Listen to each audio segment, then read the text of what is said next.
The SURE program helps me immensely to form stronger mentoring relationships with my students. As opposed to how it is in my courses, where I'm the know-it-all at the front of the room, in research the students get to see me as a quote-unquote normal person who goes through ups and downs, trial and error, and lots of uncertainty as I try to navigate through my research projects. Bacteriophage in general are quite interesting. Nobody ever thinks that there are other kinds of viruses other than the ones that infect humans. When people think of mutations, they think of cancer. We study how mutations in DNA can have various effects on an organism. Even ones in a simple organism can tell us things about humans. This is my second summer doing SURE with Professor Hall, and this summer I'm actually also serving as a SURE leader, which allows me to plan events for the whole SURE community.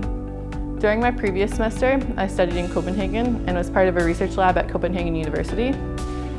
One of the most challenging aspects of this research for me was learning how to record my work in a way that could be understood 10 years from now, because we're always referencing lab notebooks that go back almost a decade.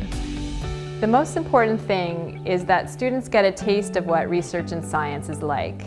It's not about holing up in the lab to run your experiments by yourself, which is what I thought when I was a young student. Scientific research requires you to rely on other people, the people you are working with on a project, the person who wrote the article 30 years ago that informs your experimental design in a critical way. It's also not about cranking out data all the time. It's about trial and error and frustration and disappointment and eternal hope that the experiment will work the next time. And it's about the elation that comes when one tiny step is achieved. Our undergraduate research program is among the very best out there because the faculty are really dedicated to working with students, and they spend a lot of time with them during those summer weeks.